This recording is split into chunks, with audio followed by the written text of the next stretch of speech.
I'm learning that shepherding is more than just helping people become a better version of themselves, but it's helping people become a better version of Christ. But that process starts with me. It's a daily pursuit of dying to myself.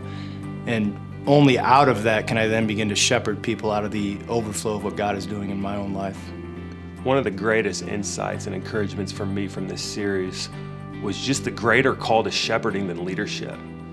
The series never downplayed leadership, but in my mind, sometimes I have this tension where I need to pursue the highest level of leadership. And even at a Christian university, it can seem like there's a pull towards greater influence in leadership based on position.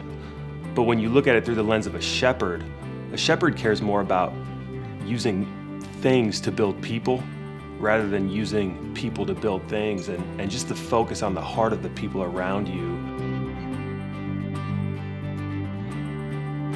One of the 5 disciplines of a shepherd, I think, is empowerment. And I think it's easy at times for players and people to lose sight of what their gifts are.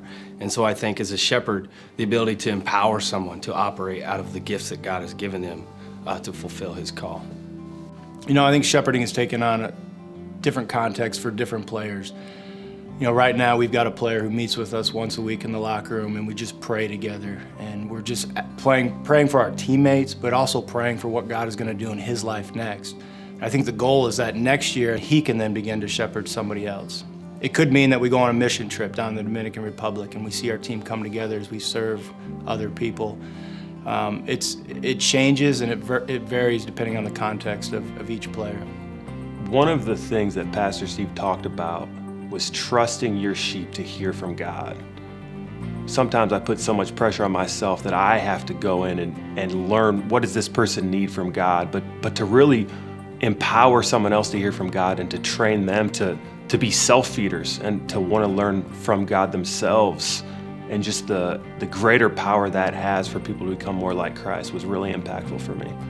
Shepherding impacts the culture of our team as a staff. We really pray over Romans 12, and that our guys don't conform to this culture of I am third, but that they're transformed, and that what they learn here they carry on into their families, into their communities, into their churches long after they graduate.